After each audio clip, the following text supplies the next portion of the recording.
F-Man Critic back, and, well, Paranorman. And now, originally for this review, I was going to review something else, but because this movie is celebrating its 13-year anniversary, and because we're having a short, special, or not stop-motion, short movie being released soon, now seems like the perfect time to review Paranorman.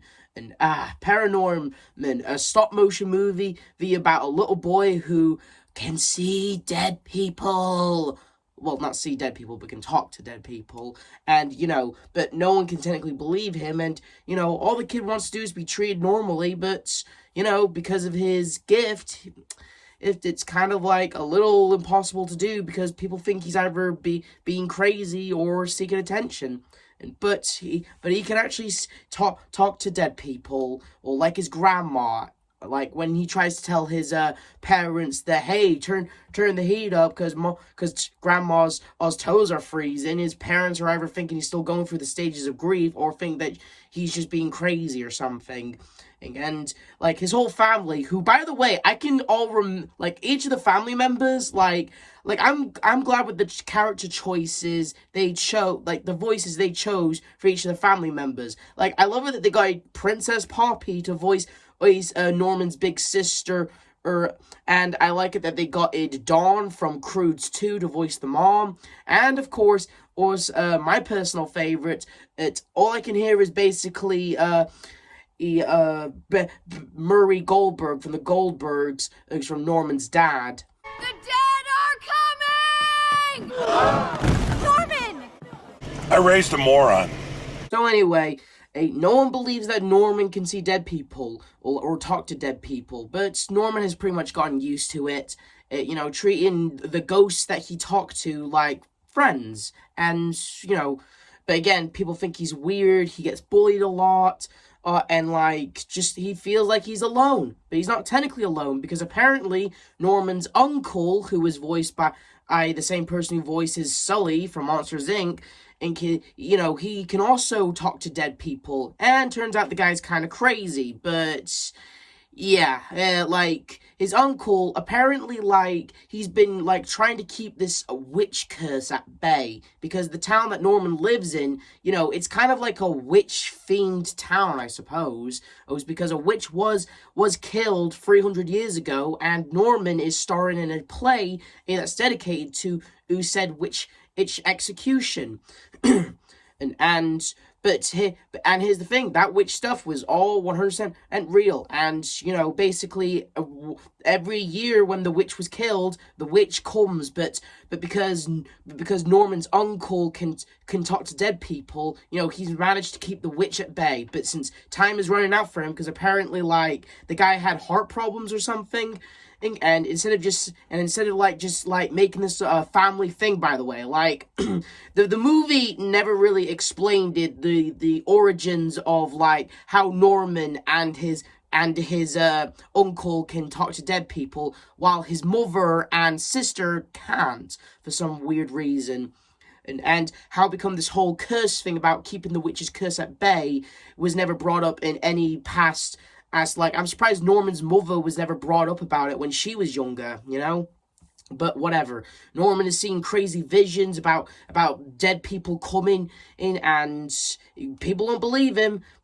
And since his uncle eventually kicked the bucket, he pretty much tells him, go to my house and get my book, and read at the witch's grave to stop the witch's curse. And so he does. And I gotta say, stop motion is amazing, like always. Like the stuff that Norman does when he's trying to get the book out of his uncle's corpse's hands while he's knocking things over was pretty damn cool stop motion. And then you get to see a lot of that. And again, this movie is pretty jam-packed with hilarious and funny humor.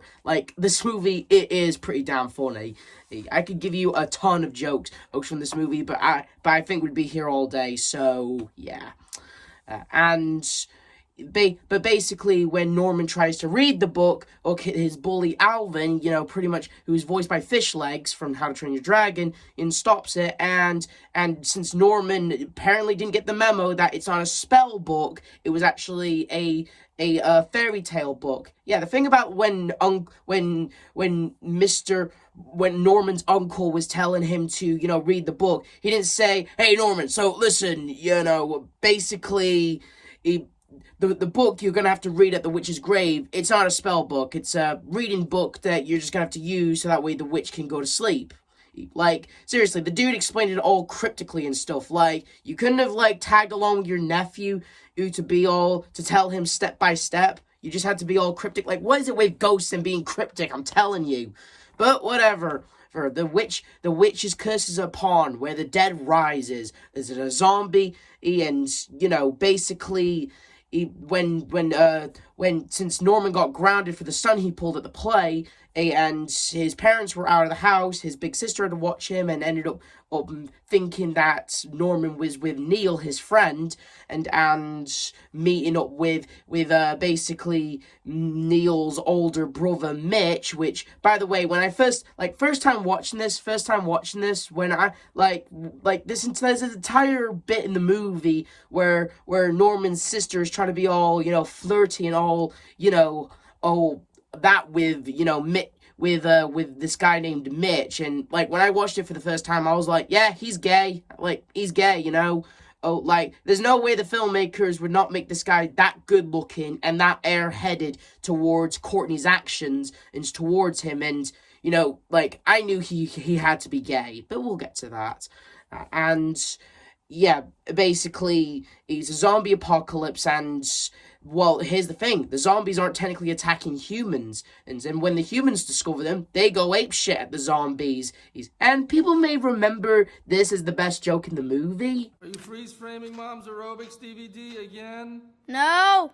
But personally, I'm more towards this joke, because if I'm being honest here, I think this joke is very, very accurate in real life. What do you think you're doing firing at civilians? That is for the police to do! Oh, it's funny because it's true.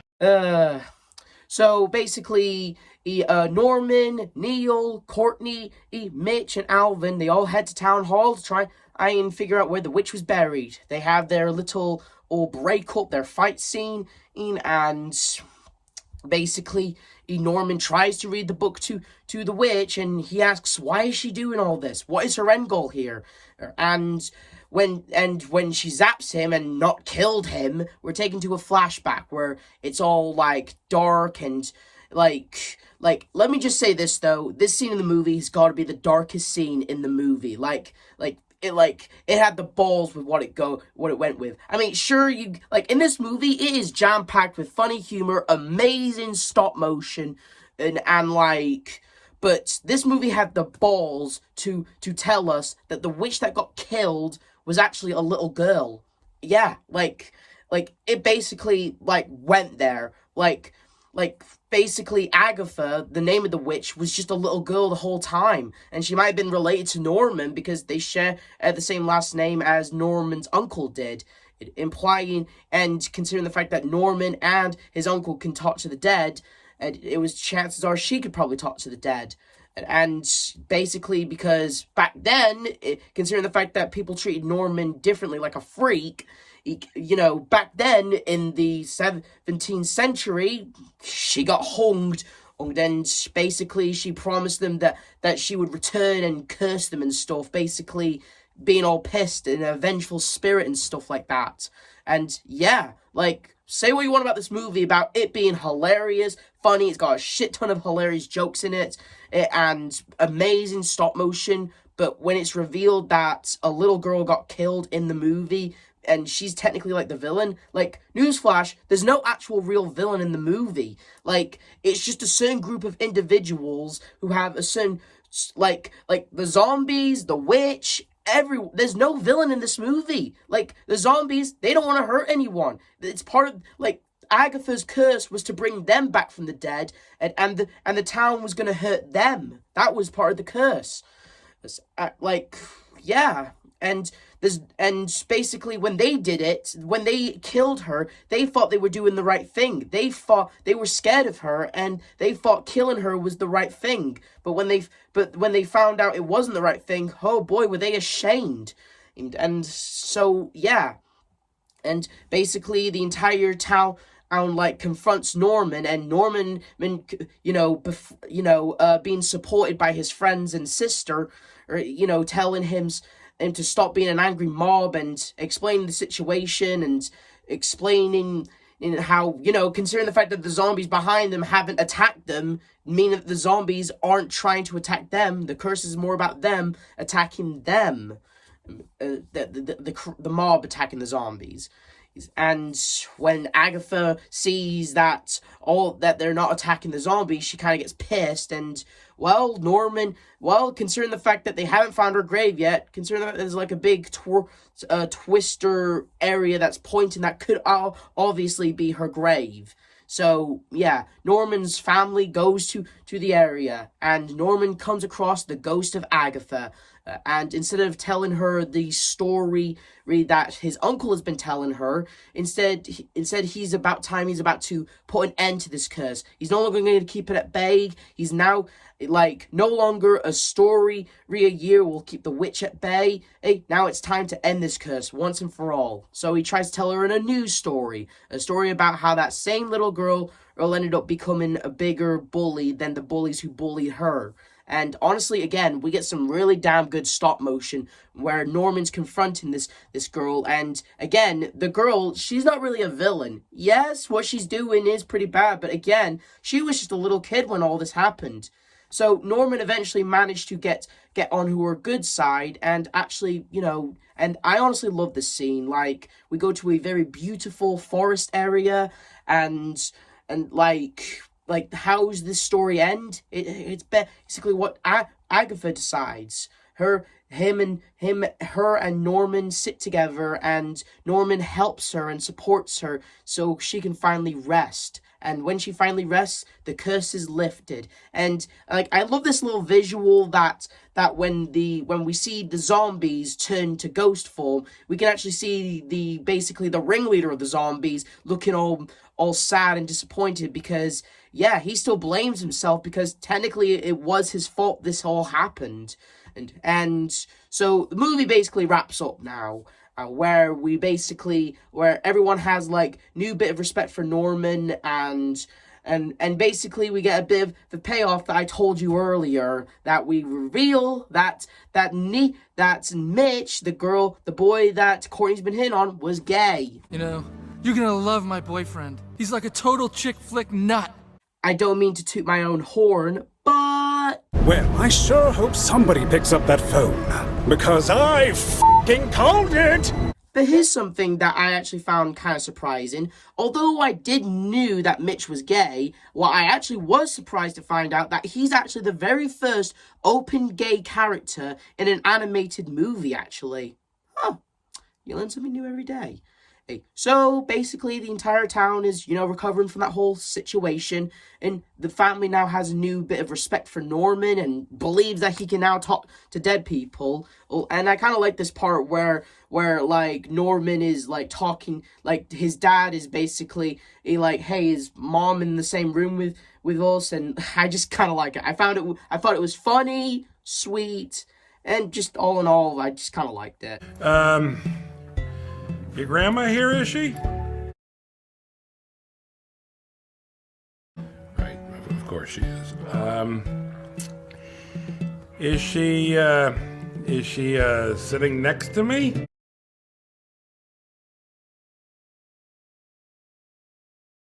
Hi, Mom.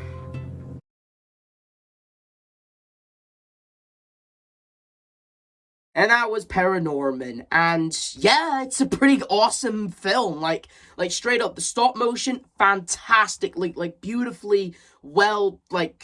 I can't go into details of how beautifully amazing the stop motion is. How they got every facial expression awesome. How they got every set and background so cool looking, and the action stuff so mwah.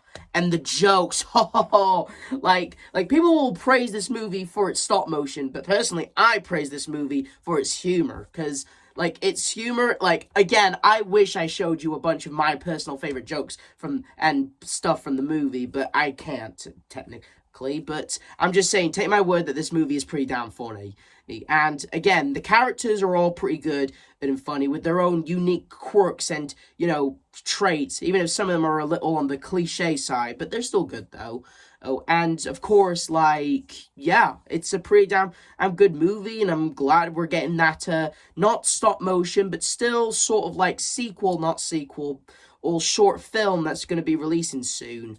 So yeah, Paranorman. And a great Halloween movie to be watching, and a great stop motion movie, and once again, a pretty funny movie in my opinion. This is the F-Man Critic telling you to like, subscribe, hit notification. I'll see you guys next time.